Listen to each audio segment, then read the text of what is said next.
I can safely say this is the best FPL draft that I've built so far, and with the Game Week 1 deadline only 2 days away, I am this close to locking in my team. There's just a few changes that might need to be made, which I will discuss in this video, so make sure you do drop a like, make sure you do smash that subscribe button. Without further ado, let's get into this FPL draft reveal. So in goal, I'm sticking with Man United's Onana. I really do think that he is offering good value for an FPL goalkeeper this season. Yes, I know he's a bit of an uncertainty. We don't really know what we're expecting from him. But Man United defensively, I feel quite confident about owning. And not having Luke Shaw in the defence and the Man United ownership in actual defensive coverage being quite high, I want a piece of that pie, especially with that home game that they have and their home fixture in game week 3. Now, if I was to downgrade to a 4.5 million, I think I would favour Johnston at Crystal Palace. Their numbers from last season were very, very good from an expected goals conceded. So I probably would go down there if I needed to free up some funds in the bank. But right now, I don't really need the funds, and I'm happy to go up to Onana and spend that little bit more for the Man United goalkeeper. And it's worth noting, looking at pre-season and the passes that he's been completing, I think his bonus point baseline is going to be quite high. So if they were to keep a clean sheet, he is going to be right in amongst those bonus points for this season. So right now, I'm sticking with Onana between the sticks. Moving into defenders, and Gabriel and Estupinan have been in every single one of my drafts since the game came out. Estupinan being the highest owned defender, sometimes you need to pick your battles when you're going against the effective ownership. And at over 50% and the opening 3 fixtures that Brighton have, I just think it's a little bit very brave to go against someone like an Estupinan, and I'm definitely not one of those managers that wants to take that risk. I think Estupinan is one of those players that offers both clean sheet and attacking potential, and for that very reason, I think he's just a player that we should not avoid in our teams. And Gabriel is definitely one of those that could be Saliba, could be someone like a Timbers. I think both are good differentials. But realistically, I want to go for the player that had the best XG last season from an Arsenal defender perspective. And Gabriel is that man. And I don't expect his minutes to be rotated either. So he feels like a very safe, obvious pick in that Arsenal defence. But the one that I have been really deliberating right now, but I feel like I am locked in now, I did say this on my recent video about my 8 locked in players, is going to be Ben Chilwell at 5.5 million. Now, I absolutely understand the argument of going for John Stones instead of Chilwell. I would say the clean sheet potential is a lot higher for Man City over the opening 7 game weeks than that of Ben Chilwell. But sometimes in FPL, you want to target those defenders that have that real high upside, and Chilwell is exactly that sort of player. Their home game against Liverpool, I really don't think is bad from an attacking perspective. We've seen that right flank get target time and time again from players that are playing Liverpool because of Trent's defensive work rate, and I think Chilwell could definitely capitalise on those defensive inefficiencies on that flank. So I'm going to go for Chilwell from the start. I know I wanted him from game week 3 and beyond, so I feel like I might as well pull the trigger now, bring him in and hope that he gets some attacking returns in game weeks 1 or 2, and then we can see the clean sheets roll in from game week 3 and beyond. Moving into the midfield, and those that watch my 8 essential players will know that Saka, Rashford and Bruno Fernandes are going nowhere in this team. Saka has been in the team since day one, and realistically, I think with the penalties and the expected minutes from him, he is a no-brainer in my eyes, and the same applies for Marcus Rashford. I want the goal threat in this Man United team, and until Højbjerg actually becomes a starter, I think Rashford is just an obvious pick in that Man United midfield. And Bruno Fernandes for the double up as well. I don't think Man United's fixtures are actually amazing long term to justify the double up, but with Bruno Fernandes we know we are getting guaranteed minutes, and I've seen really good things from pre-season even though he hasn't been in and amongst the goals. And at the 8.5 million price range, I'm more than happy to go for him, being confident that if I need to downgrade to someone like a James Maddison, a Kulusevski or a Phil Foden, I feel very comfortable selling Fernandes later down the line, whereas someone like Rashford I know can score anytime, any place, and feel a little bit more reluctant to move away from Rashford.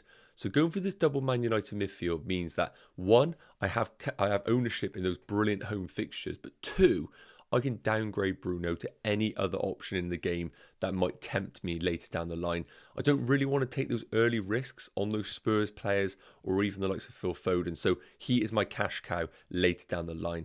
Now, the 2 players that have been really up for debate in my team, first up is going to be Martinelli of Arsenal. Now, Martinelli I do think is the best attacking option in this Arsenal team from a value perspective, only being 8 million. But what I saw in the Community Shield, yes, he was up against Kyle Walker, a very unique defender, and I'm not really judging Martinelli's performance in that game. But what I am judging is the substitution of Trossard taking minutes away from Martinelli. We need to remember with the new rule change in the Premier League, we're going to see a lot longer injury times, which means someone like Martinelli, if he comes off around 70 minutes, is actually missing potentially up to half an hour of a game. And that is a little bit of a worry for me. So if I was able to free up 0.5 million in this team, I would be tempted by Martin Odegaard the closer I get to this deadline. I think the guaranteed minutes, yes, he isn't necessarily as attacking on the underlying numbers, but we know we're getting every minute of every game with Odegaard. So that's something for me to think about, and whether to maybe make a downgrade in the team to change him to go up to Martin Odegaard. But let me know your thoughts on the comments in that one. I will, of course, update you before the Friday deadline. And last up is Bryan Mbeumo making the team. I have had Matoma for so long in this team at 6.5 million, but Mbeumo is back in training and we are expecting him to be fit for game week 1. And after looking at the fixtures long term for someone like Brentford versus Brighton, there's no arguments that Brighton's opening 3 fixtures are much better than that of Brentford's. But beyond that, Mbeumo's fixtures are unbelievable. And when I started thinking about it, this is at 6.5 million, playing in a team that are consistently very good, even though they aren't dominating games. Great long-term fixtures, and importantly, on penalties. He's had a good pre-season, and I'm starting to think, is he too good to be true? And is it worth me going against him? So he's currently in the team. I am just swinging towards him. Both Diaby and Eze I'm happy to avoid. It's either Mbeumo and Matoma, and right now Mbeumo is making the cut. And my 2 forwards going into game week 1, I have not moved away from Erling Haaland, even though he did look poor in the Community Shield. He isn't going to come against a box of Gabriel, Saliba, Rice and Partey every week. I'm still expecting him to be a fantastic FPL option. But the big debate in this game after the Gabriel Jesus injury, and I was one that was absolutely locked in on Gabriel Jesus, is what to do with that second forward spot. I've looked at the possibility of going all the way down to João Pedro and giving me that Brighton coverage, which I still want in this team from an attacking perspective. However, I still don't know whether João Pedro's game time over the opening 3 fixtures is going to be sustainable. Yes, he might get decent game time against Luton, but I want to look beyond the game week 1.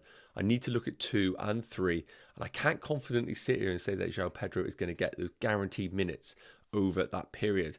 And then I look at the rest of the forwards, 6.5 million for Alvarez, 7 million for Nicholas Jackson, 7.5 for a rotation risk in Darwin Núñez. I keep falling on Watkins, and I don't know why I'm starting to think it. Realistically, this is a player that's going to play every single minute. Long term, the fixtures for Aston Villa are actually quite good when you look at them generally. It's just the opening fixture which really are putting off FPL managers. He's on penalties, and importantly, at 8 million, it means that if Gabriel Jesus was to return early, or the likes of João Pedro or Nicholas Jackson hit the ground running, we can simply downgrade from Watkins to any other option in the game. If I go for those cheaper options, I then have to really find some cash to upgrade to someone like a Watkins, a Jesus, or a Nicholas Jackson, and I don't really want to go for that structure. So I feel like Watkins is locked into this team. And finally, what does my bench look like going into game week 1? Well, I currently have Areola at 4 million. However, we are expecting the Matt Turner deal to go through before the game week 1 deadline. And if that was to happen, he will be my 4 million goalkeeper. It is worth noting that there are people who are saying, like Fabrizio Romero, that they are still going in for Dean Henderson, and Matt Turner may well be the number 2, but I'm still happy to pull the trigger. I know I'm not going to want triple Nottingham Forest at any point this season. So if that transfer goes through and we do get the opportunity to bring him into our teams as a Nottingham Forest player, he will be my 4 million goalkeeper. Now, the 4.5 million defender has changed, and I'm currently leaning towards Spurs' Udogie. And the main reason for this is because, one, he has looked fantastic in pre-season, and it's worth noting, Spurs from a clean sheet perspective, we're not expecting anything from them. They are still going to be quite ropey, especially if they do open the season with Ben Davies at left-sided centre-back. But you can see on your screens here the rotation that he does offer with Brighton's Estupiñán. Estupiñán, we know his game week does start to get difficult from game week 4 and beyond, but he's not necessarily an asset that I want to sell straight away. And in the opening 3 game weeks, there's no way I am benching Chilwell, Gabriel or Estupiñán. So I want a 4.5 million defender that I'm happy to bench. And with those opening fixtures for Spurs, I'm more than happy to do that with Udogie. But from game week 4 to game week 5, they have some fantastic fixtures, while Estupiñán's games are actually quite difficult. So they rotate really well together, and this may be an opportunity for me to have the best of both worlds. Have an attacking fullback in Udogie, and also keep Estupiñán for when the Brighton fixtures become good once again, as I still want a piece of that team, and he might be the best way of having that. Now, the other defenders in my team is going to be the 4 million Kabore. He just looks like an obvious pick in that Luton defence playing as a wing back, and my forward being Mbama at West Ham. There still hasn't been a 4.5 million forward to put his hand up and say, pick me, I'm going to start every week. But he has a potential at West Ham. And this team does use the whole £100 million budget. The captaincy would be on Erling Haaland, with the vice captaincy most likely on Marcus Rashford. And that is how my team is going to look going into game week 1. The only real deliberations is Martinelli and Mbeumo. Otherwise, I think this team is pretty much locked in. Let me know your thoughts in the comments. Yes guys, okay, that is going to wrap up today's video. Thank you so much for tuning into this video. If you can drop a like and smash that subscribe button, that would be massively appreciated. I will be revealing my confirmed team on Friday before the deadline, so make sure you are following for all that information. Have a great day, and I'll see you in the next one. Take care. Cheers.